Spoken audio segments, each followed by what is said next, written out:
안녕하세요. 오늘은 몇 번 할 차례냐면 당사자의 지위에서 11번 할 차례죠. 집에 가셔서 이게 주면 아무것도 아닌 것이다 하고 잊어버리고 안 가져오거나 또 다 없어버리고 없다고 그러고, 이게 참 좋은 건데도 잘 내 거는 시원찮은가 봐. 지금 몇 번 할 차례예요?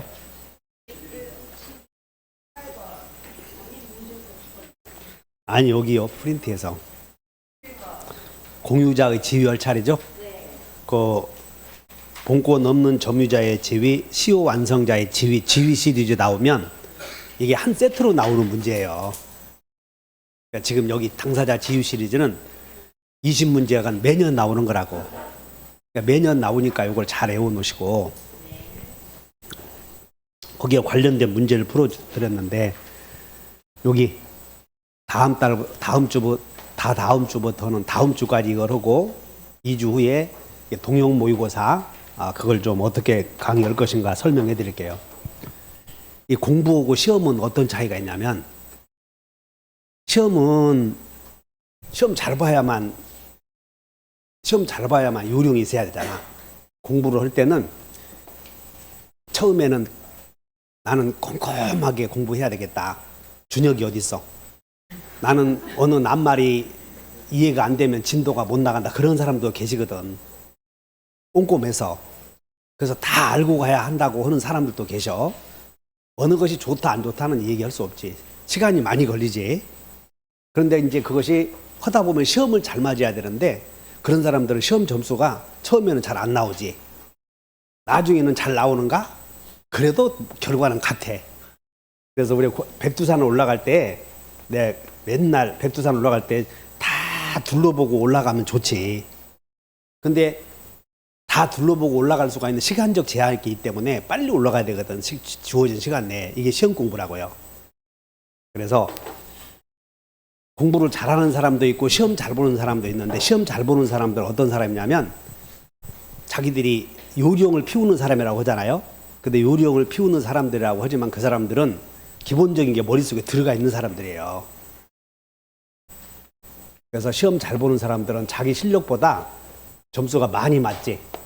근데 여기는 이 사람들은 요령과 기술을 습득한 사람들이라고. 어떤 낱말이 나오면 변별력이 탁탁탁탁 나와 있다고요. 기술적으로. 시험 못 보는 사람들은 공부를 못해서가 아니라 자기가 아는 것보다 점수가 적게 나오지. 이유는 뭐 여러 가지 있겠지만, 그런 부류들은 꼼꼼한 사람들이야, 이게. 위에 시험 잘 보는 사람들은 밑에 있는 사람들보다 꼼꼼하지 않는가, 그런 건 아니고 똑같이 다 꼼꼼하게 공부를 했는데, 차이점은 뭐냐면 머릿속에 자기들이 좀 생각을 해보는 사람들이에요.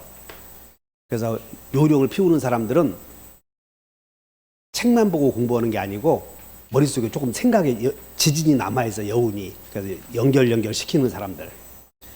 시험 못 보는 사람들은 아는 것도 틀리고 모르는 것도 틀리고, 그리고 대부분 자기들이 10문제 못 풀었다, 그런 사람들이 많거든.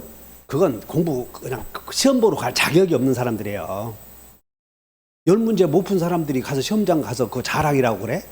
그 사람들은 첫째 읽는 능력이 안 돼 있어. 무슨 민법에 꼼꼼하나 안 하네 이런 거 둘째 치고 빨리 읽어야 되는데, 이게 속독력이 떨어져 있다가 얘기해. 그럼 그 이유는 뭐냐면 공부가 전혀 안 돼 있는 사람들이에요. 근데 공부가 된 사람들은 1번만 봐도 답이 나오면 3번 안 읽어도 정답이 되잖아요. 근데 그런 분들은, 꼼꼼한 사람들은 1번이 정답이어도 돌을 두들겨 봐봐 5번까지 읽어봐야 속이 시원한 사람들이에요. 그러니까 그런 공부는, 시험 공부는 그렇게 하면 안 되지. 우리가 지금 해설 강의할 때는 1번이 정답이어도 2번, 3번, 4번, 5번까지 하지만 시험장 갔을 때는 1번이 정답이면 볼 필요 없잖아요. 근데 1번이 분명히 정답임에도 불구하고 확신이 없는 거거든. 그러니까 2번 보고 3번 보고. 실수 주로 이런 경우가 많은데, 그러니까 이 실수는 말이에요, 여러분들 잘 아셔야 되는 게, 적어도 4문제 정도는 실수로 해서 틀리는 거예요, 여러분. 아는 게 시험장 가면. 내가 나중에 끝나고 나서 정확하게 분석해 보면 다 아는 것이었거든. 근데 4문제 정도는 여러분 실수로 틀린다고 하는 전제 하에서 계산을 해줘야 돼. 실수로. 그 다음에 출제자 의도 파악이 잘 안 된다. 우리는 출제자의 의도 파악이 뭐냐면 지문을 딱 봤을 때 그게 점유 취득쇼 완성자의 지위인지 미등기 취득자의 지위인지 아니면 이중 매매인지 하고 빨리빨리 파악을 해야 되거든. 그런데 그 파악이 잘 안 돼. 다 읽어보고. 그러니까 공부 잘하는 사람들은 앞에 조건문을 제시했을 때 아 이게 이중 매매구나 알잖아요. 그럼 바로 지문 읽고 가거든. 근데 그 사람들은 위에 다 읽어봐. 그러니까 늦지. 명의신탁이 나오면 계약 명의신탁인지 중간생략형 명의신탁인지 딱 봐서 얼른 그걸 파악을 해야 돼. 출제자 의도가. 근데 그것이 파악이 안 되면 이게 계약 명의신탁인지 등기 명의신탁인지 구별을 못하면 시간이 많이 가르잖아요. 또 초조하고. 그래서 그런 연습을 또 해야 되고 그 다음에 이제 앞으로 동영 모의고사의 출제 문제 구성 및 유형 소스는 기출 지문이죠. 98% 기출 지문을 가지고 또 다뤄볼 거라고. 여러분들 7, 8월 달에 기출 문제 풀었잖아요. 그게 다른 학원하고 우리 학원하고 차이점이 평균이 민법 합격률 15점이 높아. 다른 학원 강남 잘하는 학원 50점이야 평균이. 우린 65점이잖아요. 그게 여러분들이 무시 못할 그런 역할을 해왔는데 꾹 참고 했으면 도움이 됐지 사실. 그래서 기출 지금까지 나왔던 출제 지문이 98% 낼 거고 그 다음에 출제되지 않은 지문이 2% 정도가 들어가. 우리 시험에 5문제 정도가 들어가. 지문이 5개. 근데 그 5개는 어떻게 해결하냐면 올해 나왔던 각종 자격시험을 분석해서 아 중개사 시험과 관련돼 있는 것들을 내가 문제에 적용시킬 거예요. 그 다음에 각종 자격시험에서 출제된 판례를 갖다가 문제 낼 것이고 그 다음에 매년 출제되는 내용 20문제가 있는데 여러분들 지금 오늘 이번 주에 하는 게 그거예요. 매년 출제되는 당사자의 지휘실이죠. 그거 매년 출제돼. 그래서 그 출제되는 지문을 20문제는 계속 낼 거라고 계속. 그리고 2년마다 한 번씩 나오는 거 3년마다 한 번씩 나오는 거 있고 어쩌다 한 번씩 나오는 것은 할 필요 없지. 예를 들어서 여러분들이 매매를 배우면 매매의 예약은 5년마다 나오는 거예요. 작년에 나왔으니까 앞으로 5년은 나올 가능성이 없지. 계약금 계약은 매년 나와. 계약금 계약은. 매도인의 담보책임 2문제는 계약금 계속 나온다고. 교환은 매매교환 임대차 한 문제 꼭 나오는 거거든. 그러니까 그런 것들은 매년 내는 건데 교환 나오면 그냥 마치는 거잖아요. 그래서 2년 또는 3년을 주기적으로 하는 내용 이런 거 파악해서 이건 20%낼 거고 매년 나오는 거 맨날 80%. 문제 유형은 최근에 우리 중개사 문제 유형이 박스형 문제가 지금 20문제씩 내는 거예요. 작년부터 19문제가 나오는데 모든 출제 유형이 박스형으로 거의 대체시켜 버렸다고. 그래서 흐름이 그러니까 거기도 연습해야지 그렇게. 그러면 모의고사 봤을 때 여러분들 이 학원가에서 나와 있는 각종 출판사에서 나오는 자료들 보면 박스형으로 20개 내는 거 없어 하나도. 그냥 기존에 오려서 붙여서 내고 그러는 거예요. 또 연습을 해야 되고 다음 중 틀린 것을 골라라 10문제 맞는 것을 골라라 할 것이고 거기에 이제 또 사례 문제가 이제 들어간다고. 사례 문제는 사례로 내는 문제가 20문제가 나와. 중개사 시험은. 이유는 사례 문제로 나오는 이유는 글자 수를 줄이기 위해서 매도인 갑, 매수인을 해서 글자 수를 줄이기 위해서 갑을 이렇게 해서 사례 문제가 대부분이에요. 20문제가 꼭 나온다는 게 이런 유형으로 나와 이렇게. 그래서 이런 연습을 할 것이고 그 다음에 동영 모의고사 해설 강의할 때는 이제 해설 강의할 때 하나의 지문 해설 시 제시어와 관련된 내용들을 압축해서 제가 빨리 설명해 드리잖아요. 그러니까 집에서 여러분들이 동영 모의고사 볼 때 집에서 문제 풀고 정답 맞춰보고 하는 사람의 점수가 안 나오는 이유가 해설할 때 관련된 제시어와 연관어 사이에 숨어있는 그런 연습을 안 하니까 그냥 모의고사 50점 맞고 집에 덮어놓고 하니까 점수가 안 나오는 거예요. 5월 달에 모의고사 봤을 때 우리 학원에서 95점 1등 맞은 사람, 1등은 사람이 이번에 50점 맞잖아요. 이번 시험에. 이유는 7, 8월 달에 우리는 여기 나와서 열심히 연습했는데 그분들은 자기들이 그냥 어디 몇 사람들이 독서실에 숨어서 공부하나 봐. 점수 안 나온다고 이거. 여러분들이 실력으로 시험장 가서 합격하는 사람들이 있겠지만 그냥 막 들어서 있잖아요. 감으로 가서 찍어서 합격하는 거야. 감으로. 그리고 며칠 지나면 다 잊어버리는 것처럼. 그 감을 살려놓으면 그냥 합격하는 거지. 그래서 이런 전체 내용을 압축해서 강의하게 되면 결과는 여러분들 7, 8월 달에 연습했던 5주 기출문제 분석했을 때 지금 모의고사 봤더니 60점씩 거의 맞았잖아요. 그러면 이 동영 모의고사가 끝이 나면 실제 우리 작년에 봤을 때 동영 모의고사에서 50점 맞은 사람도 다 합격을 했어요. 다 합격을 했다고. 그래서 실제 시험장 가게 되면 여러분들이 10점, 20점은 훨씬 더 많이 맞게 된다고요. 따라서 이제 9월, 10월 여러분들이 지금 생각하기에 시간이 촉박하다고 생각하시는 분들이 많은데 그럴 필요 없어요. 그냥 모의고사 봤을 때 50점 나오신 분들은 편안하게 같이 공부하면 돼. 편안하게 막 부산 떨고 막 어쩌고 해서 하지 말고 50점 나온 사람들은 모르는 것이 뭔가를 확실하게 공부하고 정리를 해줘야 돼. 근데 여러분들 혼자 정리하는 건 어려워. 강의할 때 이 관련어와 제시어 이런 거 설명할 때 메모했다가 혼자 그걸 메모했다가 오후에 공부하는 거예요. 그걸 비교해서. 모의고 기출문제 공부하라 그러면 기출문제지 보고 정답 보고 베끼고 그런 게 공부가 아니라고. 그 관련돼 있는 내용들을 쭉 정리해서 비교해서 검토해야 되는데 그런 것들을 9월 달에 해야 된다고요.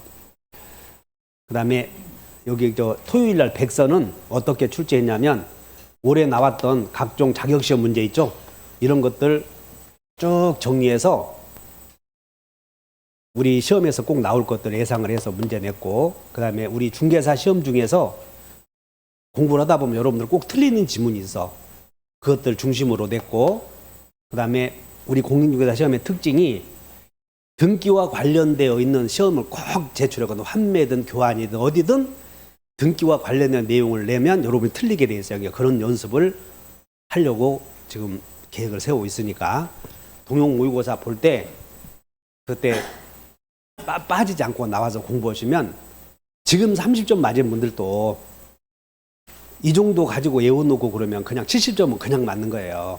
그냥 그렇게 잘 정리하시고 마음 급하게 하지 마시고 책 어떤 거 잡아서 내가 해야 되겠다. 이제는 그것도 좋겠지만 적어도 하나 가지면 이 정도는 막 외워서 자기 것 기본적으로 어떤 기본 틀이 자기 것으로는 좀 되어 있어야 돼. 일정 부분이. 그러니까 이거 좀 부지런히 외우시면 돼요. 자, 그러면 오늘은 여러분들 몇 번 나가냐면 11번 요약집 11번 공유자의 지위 나오죠. 이거 공유 맨날 한 문제 나오지 않습니까? 자, 이거 보죠. 지난주에 나눠드렸던 거. 그럼 공유 나오면 공유자의 지위에서 맨날 공유에서 한 문제 나오는데 이 보존행위 있잖아요. 이 보존행위다 밑줄 그치고 개념을 모르는 사람들은 메모해. 보존행위에다가 도대체 보존행위가 뭐냐 이렇게. 민법에서 여러분들 시험장에 가면 보존행위는 현상유지라고 쓰여 있는데 그것은 책에서 쓰여 있는 내용이고 우리 시험에서 나오는 보존행위는 메모해요. 침해 제거를 보존행위라고 그래. 침해 제거. 공유물이 침해되었을 때 그 침해 제거가 보존행위다. 그럼 공유물의 침해는 언제 침해가 이루어졌느냐? 침해는 어느 경우에 어느 경우가 공유물의 침해냐 알아야 되는데 이걸 모르려면 공유물의 침해인지 아닌지 몰라 이런 것들이. 그래서 우리 소유권에서 배우지 않았어요? 여기 하나의 토지가 있을 때 토지 소유자는 법률의 범위 내 사용, 수익, 처분할 수 있다. 그러면 사용하는 행위를 이용행위라고 하고 수익을 꾀하는 행위를 계량행위라고 그래요. 두 개를 합해서 관리행위라고 그러잖아. 개념을 잘 알아. 이용행위의 대표적인 게 임대차. 그 다음에 계량행위의 대표적인 게 그냥 여러분들 주택을 부업 계량하는 거예요. 수익을 꾀하는 행위. 처분행위는 그야말로 재산권을 넘겨주는 행위. 그러면 관리행위는 과반수로 결정된다 이렇게 하시면 되고 처분행위는 전원의 동의가 있어야 한다. 요거 모르면 공유물이 침해인지 아닌지 몰라 이렇게. 그럼 공유물의 침해 제거에서 여기서 두 개 물어보는데 목적물 반환 청구, 물권적 청구권 반환 청구, 그 다음에 방해 제거 청구 이렇게 무효 등기인 경우 방해 제거를 물어보는데 이 무효 등기가 전부 무효냐 아니면 일부 무효냐 요거 판단해서 해결해 줘야 돼. 전부 무효냐 일부 무효냐. 자, 그러면 이걸 개념을 잡아서 문제를 보자. X 토지를 갑이 3분의 2, 을이 3분의 1 지분으로 등기하여 공유하면서 관리 방법에 관하여 별도로 협의하지 않았다. 여러분 문제를 보셔. 지난주 거. 지난주에 문제 나눠줬는 들푼 거 뒤에 없으면 말아요. 안 갖고 오신 분 대부분이니까 여기 봐. 또 가서 저 프린트 해달라고 그러면 고장났어. 그 보조 기계가 고장났다고. 오늘 여기 봐. 갑이 얼마요? 3분의 2. 을이 3분의 1. 그러면 갑은 지분의 과반수죠? 그러니까 과반수로 할 수 있는 건 관리행위만 할 수 있어. 처분행위는 돼요? 안 돼요? 안 되지. 전원 동의가 있지 않습니까? 그럼 처분도 여러분들이 공유에서 처분은 두 개를 구분해야 돼. 하나는 지분 처분과 하나는 공유물 처분. 이 처분이라도 지분 처분과 공유물 처분이 있는데 지분 처분은 각자가 하는 것이 아니야. 각자가. 공유물 처분은 전원의 동의로 이 두 가지를 구분하셔야 돼요. 자, 그러면 자, 이제 갑이 이 토지에 대해서 갑은 3분의 2의 지분을 갖고 있고 을은 얼마의 지분을 갖고 있냐면 3분의 1. 그러면 병이 갑으로부터 임대했대. 병이 갑으로부터 특정 부분의 사용 수익을 허락받아 점유한다. 그러면 과반수 공유자로부터 특정 부분을 사용하도록 허락받은 병의 점유는 이제 따져. 불법 점유라고요? 적법 점유라고요? 그래, 적법 점유지. 그러면 이 을은 3분의 1만큼 사용하지 않고 있지만 그로 인해서 부당이득을 누리고 있는 사람에게 내놓으라고 해야지. 그래서 부당이득. 그럼 우리는 물권이 침해됐을 때는 물청 행사할 수 있고 그 다음에 적법하게 침해했을 때 손해를 입은 사람은 부당이득을 반환 청구할 수 있고 불법으로 침해했을 때 손해를 본 사람은 손배청이 있잖아 이게. 그럼 이 병의 점유는 불법 점유나요? 적법 점유나요? 과반수 공유자가 사용할 수 있잖아. 관리행위. 관리행위야. 여기는 이렇게 물어보면 여기는 관리행위를 물는 거야. 관리행위. 그럼 관리행위는 과반수에서 해결되고 따라서 갑이 독점해서 써도 적법 점유야 이게. 다만 이 을에게는 갑은 부당이득 반환해줘야지. 손해를 입혔으니까. 그럼 이 을은 이제 병에게는 적법 점유니까 내놓으라고는 아까 물청에 반환 청구할 수 있느냐 따져. 반환 청구하지는 못한다. 그러나 부당이득 반환 청구를 할 수 있느냐 누구에게 하냐 이게 문제야. 그래서 부당이득 반환 청구는 병은 적법 점유이고 원인이 있는 거지. 그래서 병에게는 부당이득 반환 청구는 할 수 없고 누구에게. 요거 꼭 외워놓으시라고 이거. 이 지문을 머릿속에 잘 외워놔요. 그럼 을은 병을 상대로 반환 청구할 수 있다. 틀렸잖아. 그러니까 여러분들 민법은 물권법에서는 침해자에게 물청, 부청, 손청 있냐만 대부분이야 이거. 그러니까 여러분들이 아마 감을 잡았을 거라고. 시험 지문을 물어보는 게 막 다양하게 물어보는 게 아니고 소수 지분 공유자는 다른 공유자에게 반환 청구할 수 있느냐, 있음 없음. 무단 점유자에게는 있지만 이 사람은 적법 점유자 아니야. 그냥 반환 청구하지 못한다. 2번 갑이 부정한 방법으로 X 토지 전부에 관하여 소유권 이전 등기를 갑의 단독 명의로. 그러면 1번 갑 지분 3분의 2, 2번 을 지분 3분의 1인데 이것이 소유권 이전 소유자 단독으로 등기해버렸다는 것이야. 그럼 물어보는 방법이 등기 말소로 물어보잖아요. 반환 청구. 물어보는 게 정해져 있어. 다시 반환 청구, 방해 제거 청구. 그럼 이 등기 말소는 이 등기가 전부 무효냐 아니면 일부 무효냐 따져서 경명의로 돼 있는 등기는 전부 무효예요, 일부 무효예요. 자기 지분만큼은 효력이 생겼잖아. 그렇기 때문에 전부 무효가 아니지. 그래서 3번 을은 이 등기 중에서 네가 갖고 있는 전부 중에서 소유권 일부 이전 이렇게 해달라고 해야 된다. 이게 일부 이전. 됐나? 그럼 전부를 말소해도 되고 일부 이전 해달라고. 근데 전부 말소 오면 이게 전부 말소 오면 갑의 지분이 유효하죠. 그래서 그 경우에는 을은 갑을 상대로 전부 말소에 자기 지분에 대해서 말소해야 돼. 그래서 여기는 일부가 무효이면 여기는 일부가 무효이면 전부 무효 아니냐? 그것이 아니야. 등기의 효력은 있으니까. 그래서 전부 말소하려고 못하고 일부만 말소하라. 이거 물어봤다고 이게. 물어보는 방법을 머릿속에 생각을 해요. 3번. 그냥 2번은 맞아 안 맞아? 3번. 3번은 봐. 이제 X 토지에 대해서 어떻게 돼 있냐면 소유권 이전 정명의로 돼 있다고 그러잖아요. 정명의로. 근데 원인 무효. 그럼 전부 무효죠. 그러니까 2번은 갑이 단독으로 지 이름으로 등기한 경우에는 자기 지분은 유효. 여기는 정명의로 돼 있으므로 정명의의 등기는 전부 무효. 그럼 전부 무효이면 을은 전부 말소하라 할 수 있나요? 할 수 있지. 전부 무효니까. 그래서 원인 무효에 이전 등기가 되어 있는 경우 소수 지분 공유자는 정을 상대로 전부 말소 있다. 맞잖아. 지금 물어보는 게.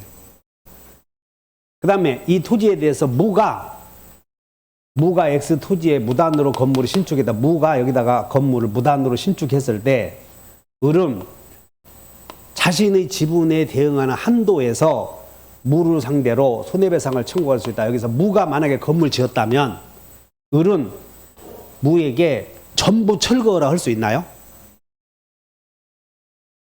무가 토지에 무단으로 건물을 신축했대. 그러면 전부를 철거라 할 수? 보존행위잖아. 보존행위. 무가 건물을 지었다면 공유물을 침해했지. 다시 외워본다. 보존행위는 거기 1번 각자가 했다고 하지 않았어. 지금 이건 보존행위 묻는 거라고 4번은. 각자가 전부를 철거를 할 수 있고 손해배상은 자기 지분만큼만. 그러니까 자기 지분을 주장하는 것이 보존행위예요. 그래서 여기다가 여기는 손해배상을 물어봤지? 그럼 건물 철거를 할 수 있느냐? 그거 물어봤어. 그래서 여기다가 갖고 있는 사람들은 건물 전부 철거 청구할 수 있다. 그 다음에 X 토지가 나대지인 경우 갑은 을의 동의 없이 건물 신축, 여기 밑줄 그으세요. 건물 나대지에다가 건물 신축하는 거 물어보겠다. 나대지에 건물 신축하는 것은 보존행위, 관리행위, 처분행위 중에 어디다? 처분행위. 그렇기 때문에 이 나대지에 갑이 여기다 만약에 갑이 단독으로 건물을 지었을 때 을은 전부를 철거라 할 수 있나요? 있어. 처분행위, 보존행위니까. 지금 이 시험이 엄청 나왔다. 나대지에 3분의 2 지분을 갖고 있는 갑이 건물 지었지? 다시 한번 처분 변경. 전원의 동의. 전원의 동의 없으니까 보존행위에 의해서 전부를 철거라 할 수 있어. 이렇게. 방해 제거니까. 이해 가셨어? 요거 머릿속에 1번 하나 질문만 해결해도 여러분들 합격을 해. 저 정도만 해도. 그래서 정답이 몇 번이다? 1번. 그래서 공유 나오면 오늘 나왔던 보존행위, 각자 관리행위는 과반수, 처분행위는 전원의 동의. 그럼 여기서 처분행위를 공유물 전부를 넘겨주는 걸 처분행위라고 하고 나대지에다가 건물을 축조하는 게 처분행위다. 머릿속에 기억을 해. 그러니까 거기다가 처분 동그라미 쳐놓고 가만히 있지 말고 처분행위 2개 하나는 공유물 이전해 주는 거. 공유물 지분 이전이야 공유물 이전이야? 공유물 이전해 주는 게 처분행위. 그 다음에 나대지에 건물 축조 이게 처분행위니까 이렇게 애워놔 좀. 그 다음에 유치 그 다음에 이제 끝났으면 이제 유치권자 12번. 유치권자는 여러분들 공부할 때 이렇게 보지 않았어? 자, 여러분들 비용 받을 때 이게 비용이 관하에 생긴 채권이고 받을 때가 변제기야, 변제기. 그 다음에 점유하는 자, 점유 나오면 직접 점유, 간접 점유 묻지 않지만 그러나 여기서 점유 나오면 무지기는 없다. 그런 사람들은 특약이 없는 한 유치권이 있어. 특약이 없는 한. 그럼 유치권자는 점유로 공시허무로 우선 변제권이 없죠. 물상 대위권도 없고 유치권에 기한 물청도 없고 그러나 점유권이 있으므로 점유보호 청구권이 있죠. 그러나 본청은 없다. 본청에 기한 물청은 없다. 이렇게 외워야 돼. 자, 외워봐요. 우물물 없다. 그 다음에 소송을 제기했을 때는 소송상 이런 말이 나오면 우리 중개사 시험에서 그냥 외워버려. 소송상 이렇게 나왔을 때 패소한다 그러면 그 질문은 100% 틀린 거예요. 소송상. 그러면 우리 중개사 시험에서 소송상 효력을 물어보는 게 두 군데밖에 없어. 소송상. 하나는 유치권, 하나는 동시행항변권. 그럼 소송상 이렇게 나오면 패소한다 그럼 틀린 거예요. 이렇게. 상환 판결을 한다 이렇게 주장하면. 소송상 가만히 있을 때 주장하면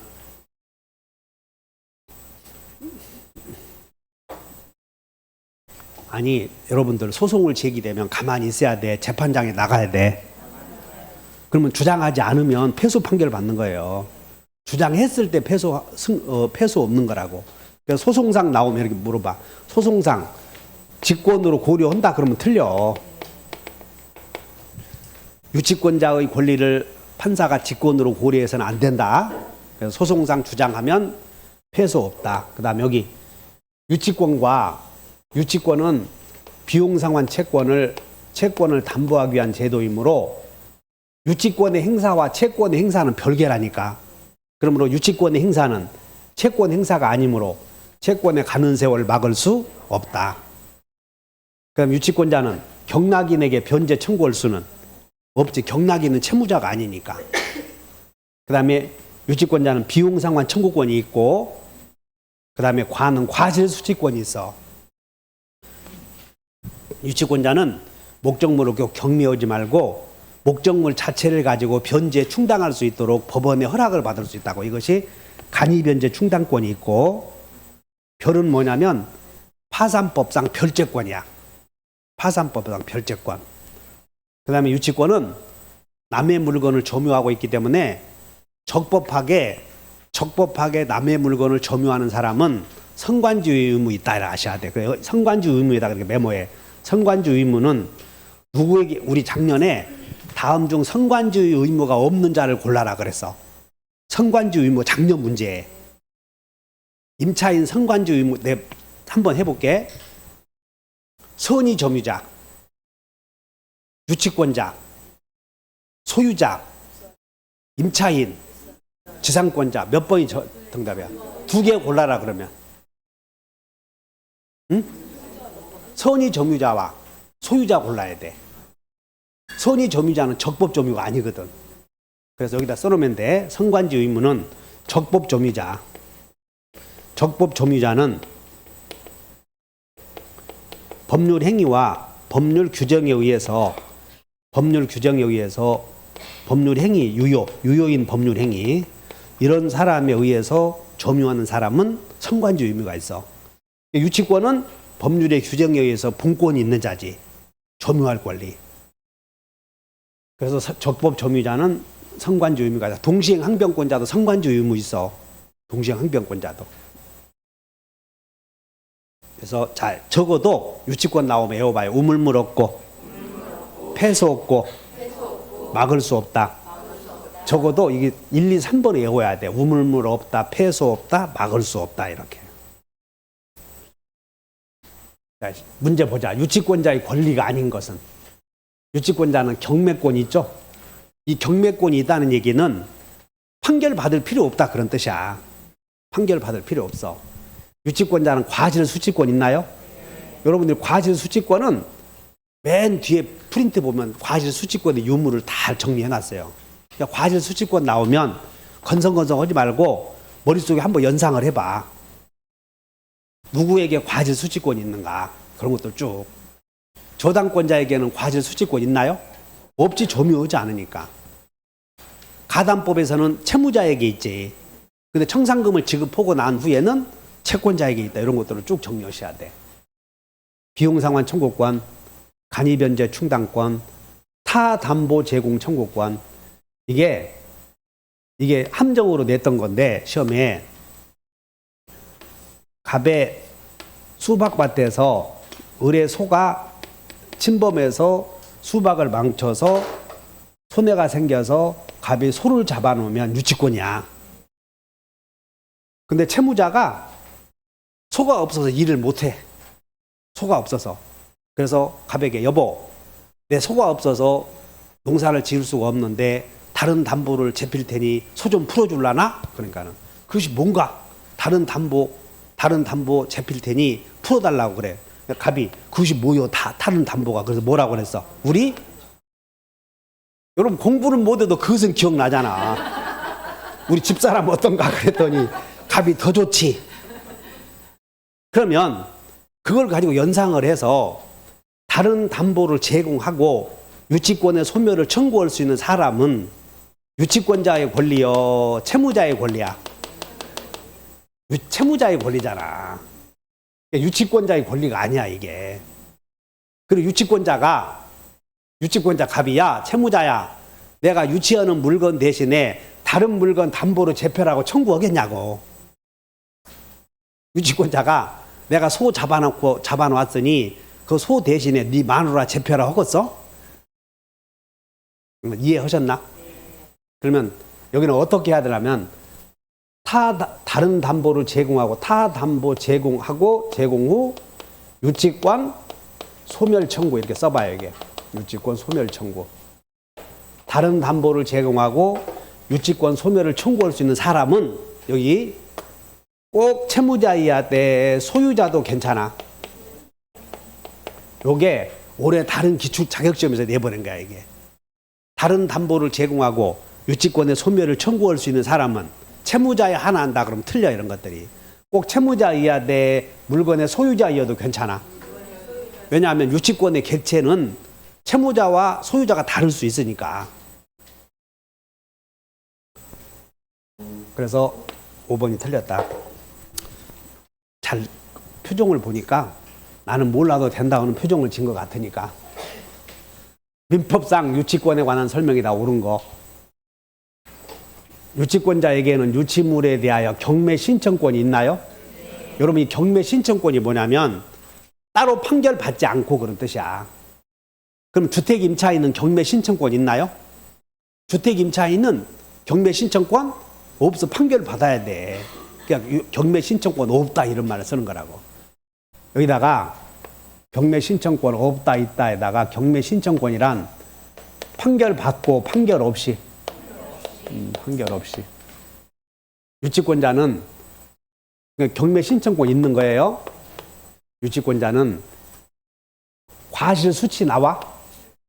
과실 수치하여 다른 채권자보다 먼저 피담보 채권의 변제에 충당할 수 있다. 이 말은 과실을 수치한 경락대금에서는 우선 변제권이 있다 그런 뜻이야. 과실 수치에서는. 유치권자는 채무자의 승낙 없이 유치물을 담보로 제공할 수는. 틀렸지? 유치권자가 유치물을 다른 담보로 제공하려거든 채무자나 소유자의 승낙이 있어야 돼. 그래서 틀렸고. 그 다음에 채권자가 채무자를 직접 점유자로 하여 간접 점유하고 있는 경우에도 유치권 성립이 된다. 이거 딱 나오면 이거 외워야 돼. 이거 안 나오면 틀리니까. 무직이 없다 이렇게 외우라고. 무직이는 유치권 성립하지 않는다 이렇게 외우라고. 이렇게 외워본다. 무직이 없다. 틀렸고. 유치권자는 필요비 지출했을 때는 소유자에게 청구할 수 있다. 소유자에게 청구할 수 있다. 그러니까 유치권자도 아까 비용상환 청구가 있었지. 그 얘기야. 그래서 몇 번이 정답이다?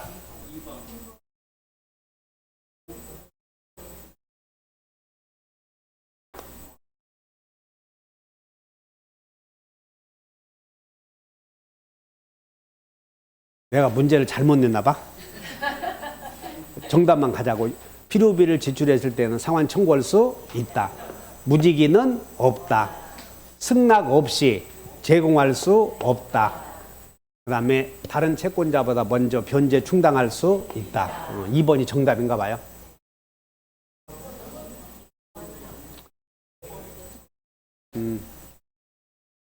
그러니까 내가 문제를 잘못 냈으니까 이해하시라고.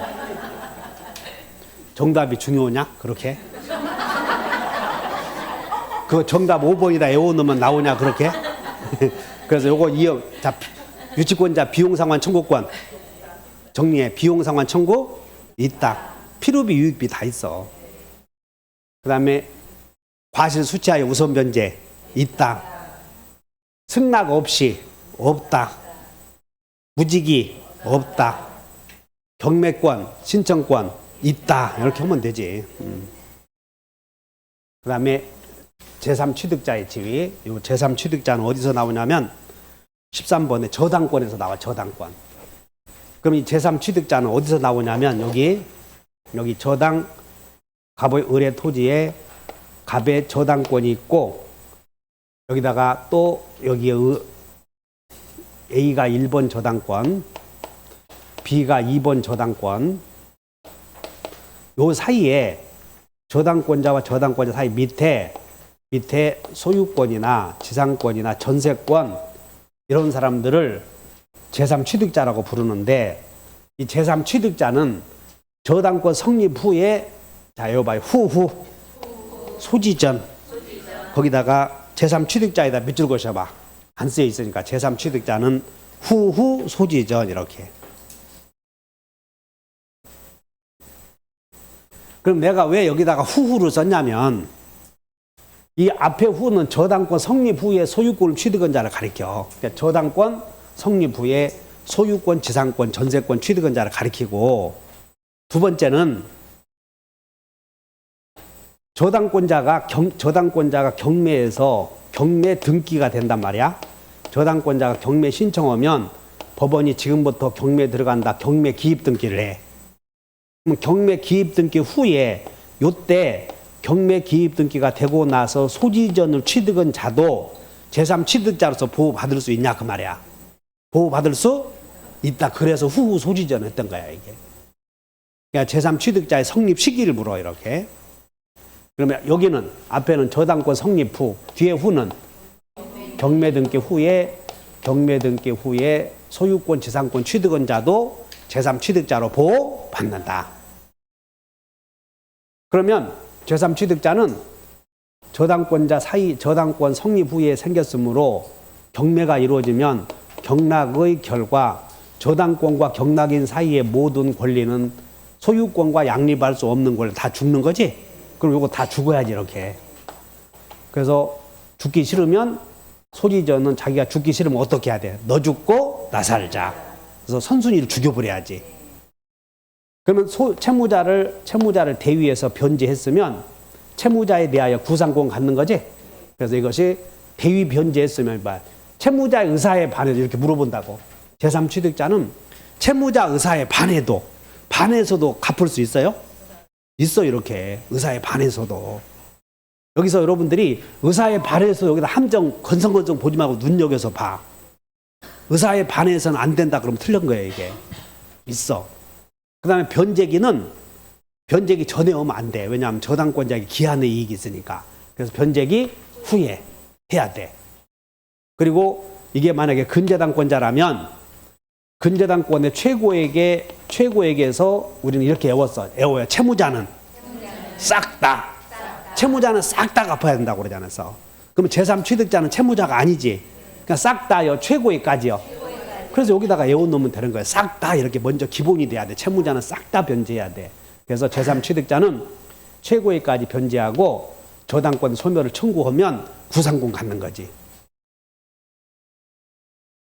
또는 여기는 제3취득자이지만 만약에 이 사람이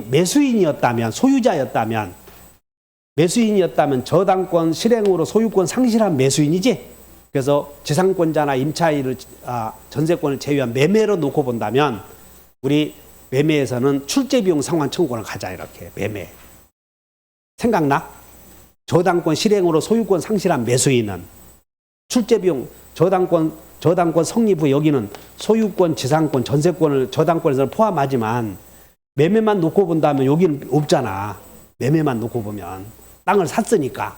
그럼 이 사람은 선순위 저당권 없앨 수도 있지만 경매로 소유권 상실하거나 자신이 비용을 투입해서 대신 변제했다면 여기다 저당권이 성립한 후에 소유권 상실한 사람은 대위 변제했죠? 없앴지? 그럼 구상권 행사할 수도 있고 몇 년? 10년. 출제비용 상환 청구권도 행사할 수 있어. 그럼 여기다 써놓으면 돼. 구상권은 몇 년이야? 10년. 출제비용 상환 청구권은 몇 년이지? 한 5년 되나? 이제 공부해봐. 저전 없다. 이건 담보 책임에서 생기는 권리거든. 그러니까는 여기는 행사 기간에 제한이 없어 이렇게. 그러므로 출제비용 상환 청구권은 행사 기간에 여기는 제척 기간 제한 규정 없다고. 여기는 제한 규정 있음 없음. 그러니까 언제든지 행사할 수 있어요. 이런 거 출제비용 상환 청구권은. 따라서 매수인의 입장에서는 구상권 갖는 게 구상권 행사해도 되고 출제비용 상환 청구권 행사해도 되고 선택할 수 있어. 그 다음에 경매인이 될 수 있고 그 다음에 비용의 우선 변제권도 행사하거나 또는 유치권도 행사할 수 있지. 그래서 제3취득자 나오면 애호본다. 구경비를 받는다. 문제 보자. 문제 갖고 있는 분들 보시면 돼. 지난주에 했던 거. 저당 부동산에 여기 2년 전에 나왔던 거. 제3취득자. 따로 그전에는 이 제3취득자 뒤에서 지문 하나씩 물어보더니 2년 전에는 따로 한 문제 냈어요. 그럼 저게 따로 한 문제 낼 수 있냐? 앞으로는 따로 한 문제 낼 만한 가치도 없어. 근데 지문 하나로 내니까 주의하셔야 돼. 저당권 지문 하나로. 제3취득자 옳은 것을 골라라. 저당 부동산에 대한 후순위 저당권자는 저당 부동산의 피담보 채권을 변제하고 선순위 저당권을 소멸케 할 수 있는 제3취득자에 해당하지? 제3취득자는 소지점만 그래. 제3취득자의 범위를 물었어. 여기다가 메모해요. 여기다가 제3취득자의 범위. 선순위를 죽일 수 있는 사람은 누구냐? 소지점만. 그래서 해당하지 않다. 맞고. 저당 부동산의 제3취득자는 부동산의 보존 개량을 위하여 지출한 비용을 그 부동산의 경매 대가에서 우선 상환 받을 수 있다. 그러면 이제 우리는 비비소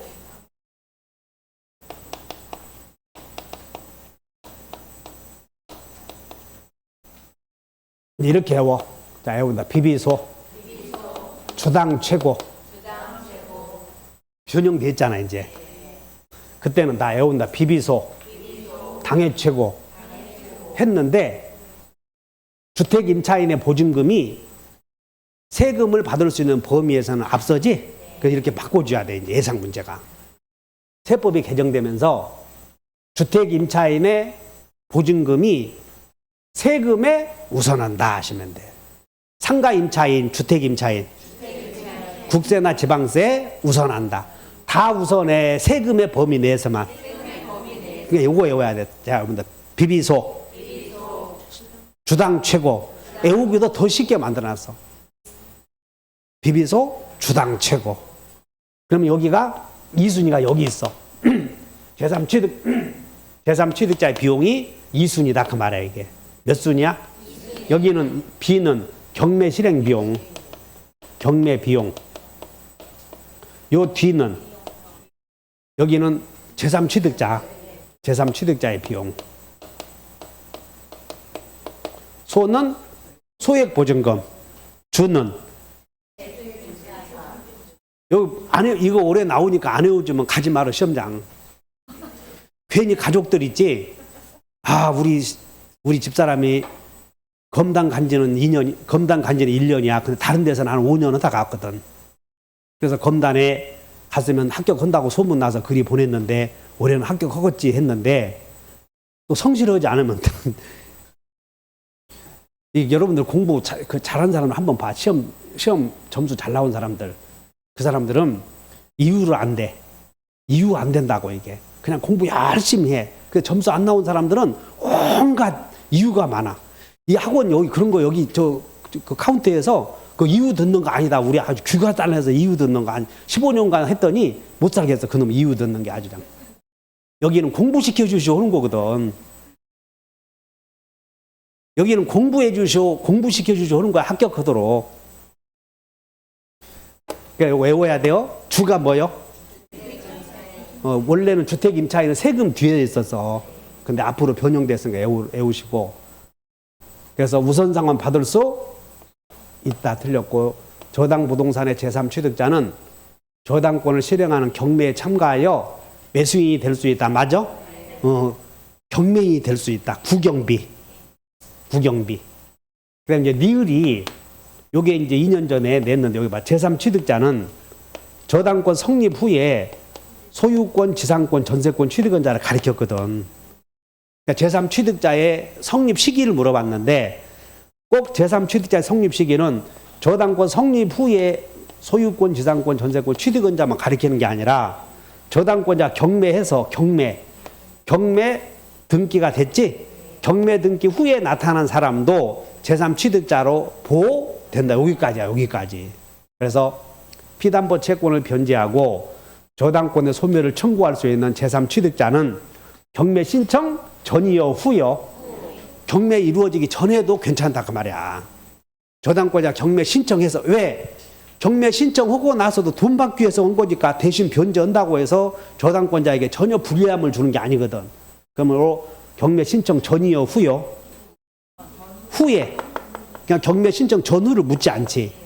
후에 소지전을 취득권자도 포함된다. 그러니까 그 사람도 선순위 저당권 없앨 수 있나요?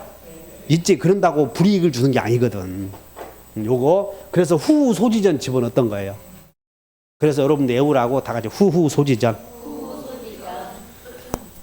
그 다음에 법정지상권부 건물 양수인의 지위. 여러분들 이거 내가 지금 강의해 주는 내용은 훈련 안 되면 틀리는 내용들이에요. 그러면 이제 여러분들 몇 번이냐면 14번에 법정지상권부 건물 양수인이 누구냐면 여기 법정지상권에다가 동그라미 쳐. 법정지상권. 법정지상권은 먼저 저당권 실행에 의한 법지를 외워. 저법지라고. 다시 저법지. 그 다음에 관습법에 의한 법지를 관법지.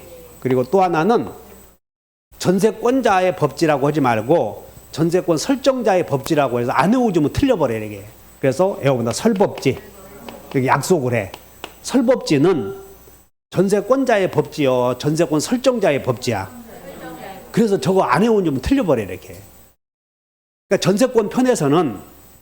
전세권 편에서 확인해야 될 내용이 일부 전세권자는 전부를 경매 신청할 수는 없다. 안 외워주면 틀려, 거기는. 두 번째는 전세권 편에서 법정지상권을 취득하는 사람은 설정자겠어, 전세권자겠어. 전세권자 하면 틀려. 그래서 설법지로 외우라는 거야, 설법지. 다시 한번 설정자의 법지. 여기는 간다는 거니까 해결해버려. 하여튼 법지가 나오면 우아래가 동일인 소유야지. 그래서 여기가 동일인 소유야 지금. 그러니까 설법지 하나 외워. 다시 설법지.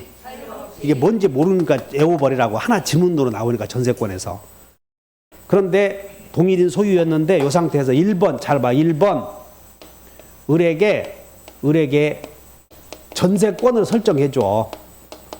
그러면 을은 전세권이고 갑은 전세권 설정자겠지. 여기 봤을 때. 여기까지. 그 후에 2번 병에게 토지를 매도해. 매도. 그러면 동일인 소유였다가 달라졌지. 우아래가 달라졌잖아요.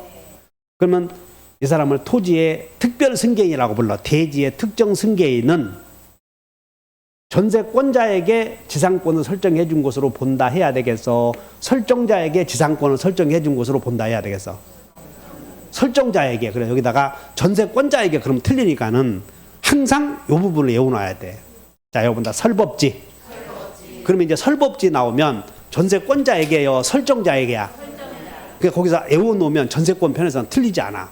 설정자에게 지상권을 설정해 준 것으로 본다. 동의하세요? 그 다음에 저당권, 저법지는 달라지게 된 이유가 여기 우아래가 동일인 소유였다가 토지에 저당권이 있었고 건물에 저당권이 있을 때 저당권자의 경매로 우아래가 달라지면 저법지야. 그러니까 쉽지 여기는 저당권자. 그 다음 관법지는 저당권자의 경매 이외의 사유. 됐나? 그럼 여기 갑과 을이 여기에 A가 건물이 A가 저당권, 토지에 B가 저당권, C가 가압류권자야. 가압류권자가 경매에서 토지 소유자가 C-로 갔어. 가압류권자. 그리고 건물 소유자는 갑이 왔지 이렇게. 그럼 가압류권자의 경매로 우아래가 달라졌죠. 그러면 법정 지상권 인정되나? 가압류권자의 경매로 달라졌지? 그러면 저법지요, 관법지요? 관법지. 저당권자의 경매가 아니니까. 이해 가셨지? 그리고 경매로 한번 보자. 요약집을 한번 보시자. 90페이지. 요약집 90페이지를 한번 보셔. 요약집 90페이지 한번 보십시다. 그 5번의 관법지의 성립 요건으로 1번 보시면 처분 행위 시 또는 강제 경매의 경우 말소 기준 등기 시 우아래가 동일인 소유해야 된다 나오죠. 그러니까 경매의 경우에는 여기 봐, 다 볼 것도 없이 여기 봐. 저당권자의 경매로 달라지면 저법지, 저당권자의 이외의 사유로 달라지면 관법지. 그런데 가압류권자가 어쨌든 경매 아니야. 그러면 경매의 경우 저법지가 되든 관법지가 되든 맨 앞등기시 동일인 소유해야 돼. 자, 여기보다 경매의 경우 맨 앞등기시. 그러므로 이 저당권 맨 앞등기 있지? 토지를 놓고 보면 요거 맨 앞등기시 우아래가 동일인 소유지? 자, 이렇게 돼 있어. 정리. 건물은 빼고 토지에 A가 1번 저당권, 그 다음에 2번 가압류권자. 저당권자가 경매로 달라졌다. 저법지다, 관법지다? 저법지. 가압류권자 경매로 달라졌다. 관법지. 이제 됐네. 맨 앞등기시 동일인 소유면 되니까. 동일해요? 그럼 여기 가압류, 만약에 저당권 없다면 그냥 가압류 등기시 동일인 소유잖아, 지금. 그러니까 관법지지. 여기까지 왔냐고. 그럼 관법지 나오면, 관법지 인정되는 경우를 물어봐, 안 되는 경우를 물어봐요? 안 되는 경우. 외워본다. 환남계, 신타무, 철림. 그러니까 관법지는 간다는 게 뭐냐면, 처분행위 시 맨 앞등기시 동일인 소유해야 되고, 그리고 특약이 없으면 관법지야. 특약이 없으면. 그러면 이제 자 여기 보자. 토지에 저당권이 성립이 되고, 그래서 저당권자의 경매로 토지 소유자가 이렇게 달라졌어. 저당권자의 경매로 토지 소유자가 달라졌다. 달라졌어. 그러면 이제 갑에게 저법지지. 근데 여기는 이걸 묻는 게 아니고 법정 지상권자로부터 법정 지상권이 있는 건물을 산 사람, 요 사람을 물어본다니까. 이 사람을 물어봐. 그러면 법정 지상권이 있는 건물을 산 사람은 이 법정 지상권자 갑은 등기 안 해도 지상권자지만 법정 지상권자로도 건물을 산 사람은 건물에 대한 소유권은 있지만 땅에 대한 지상권은 없잖아요, 지금. 그렇기 때문에 이 X 토지 등기부에 1번 법정지상권 설정 또는 법정지상권 취득, 그래서 뭐 쓰고 2번 이제 법정지상권 갑해놓고 2번 을에게 이렇게 넘겨야 돼. 1-1 부기 등기에서 저당권 이전 이렇게 써야 한다고. 지상권 이전.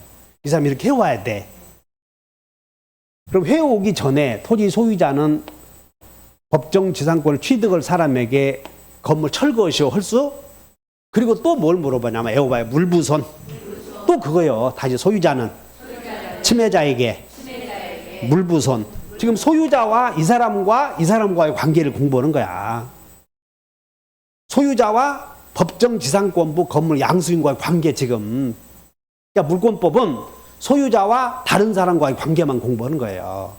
그래서 소유자는 법정지상권자로부터 건물을 산 사람에게 철거시오 할 수 없지. 그래서 점유할 권리가 있다니까요. 건물 양수인 요 사람은 외워본다. 점유할 권리. 그리고 등기해와야지. 그래서 등기 청구권이 있어. 그 다음에 이 을은 법정지상권자의 권리를 직접 행사해. 대위 행사해. 대위에서 갑에게 갱신 청구하고 그 다음에 지상물 사가시오도 다 할 수 있어요. 대위에서. 그래서 법정지상권자의 권리를 직접 한다. 대위한다. 그 다음에 공부한 사람 여기 보자.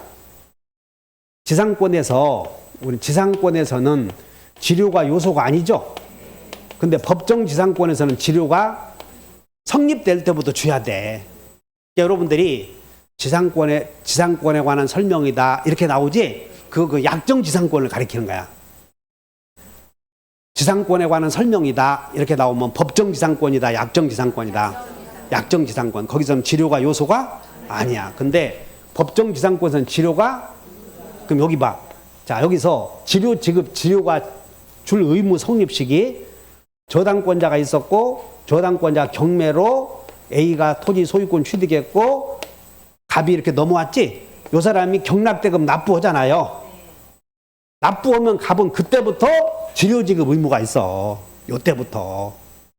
그런데 법정지상권 성립된 때부터 지료 지급 의무가 있는데 지료가 결정이 안 됐잖아요. 두 사람이 결정을 안 했어. 그러면 결정을 안 하면 토지 소유자가 재판소에다 소제기하겠지. 그럼 판결이 떨어져. 판결. 여기. 그럼 판결 확정된 때부터 2년 연체요. 성립 시부터 2년 연체야. 요걸 절대 잊지 말아요, 이게. 그래서 판결이 떨어지면 판결 전후에 걸쳐서 요 말을 꼭 기억해. 밑줄 그셔. 91페이지. 요약지 91페이지를 봐. 요약지 91페이지에 양가로 2번에 효력이 나오는데 양가로 2번에 효력에다가 2번 지료 나오죠. 지료. 여러분들 지료 나오면 눈 반짝 뜨고 공부해. 지료. 그 91페이지 책 가져오신 분만 보셔. 지료에 협의가 성립하지 않으면 법원이 정하며 그 효력은 법원이 정한 때부터 생겨 성립시부터 소급한다. 성립시부터 소급한다. 그 다음에 2번에다 별표를 해. 2번 법원이 판결이 떨어지면 판결 전후에 걸쳐서 2년 연체하면 소멸 청구할 수 있다. 그거 꼭 외워놓으셔. 법원에 판결이 떨어지면 여기 소를 제기해서 판결이 떨어지면 판결 확정시부터 연체가 기산이 돼. 성립시부터 기산이 돼. 성립시부터 기산이 된다. 이렇게. 자, 여기 봐. 그러므로 법정지상권자로부터 이 저당권자의 경매로 A가 토지 소유자가 나타나면 갑은 접업지. 접업지로부터 건물을 산 사람, 요 사람. 이 사람은 접업지로부터 토지를 산 사람은 양수인이지? 토지 사용료 내야 돼, 안 내야 돼? 그래서 부당이득 반환 의무가 있다. 이렇게 나와. 이게 시험에 제일 많이 나오니까 외워봐. 자, 외워본다. 점등대부. 있다. 이렇게 외워봐.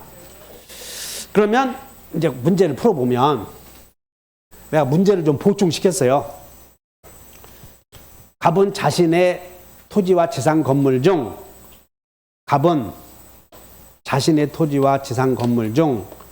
건물만을 을에게 뭐 하고요? 매매하고 건물 철거 약정 없이, 이건 관법지야 지금.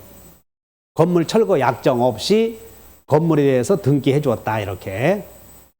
이 건물을 다시 병에게 매도하고 이 을이 누구에게 매도하고? 요 사람. 그럼 이 사람이 누구냐면 법지로부터 건물 양수한 자의 지위. 이거 외워야 돼. 이 사람은 토지에 대해서 외워본다. 점등대부 있다. 점유할 권리가 있고 등기 청구권이 있고 을을 대위할 수 있고 갑에 대해서 토지 사용료. 그러면 이 사람과의 관계야. 소유자와 법지로부터 건물을 양수한 자. 1번. 을은 등기 없이 관법지 취득한다. 맞아? 맞네. 등기 없이 관법지. 저당권 실행이 아니니까. 2번.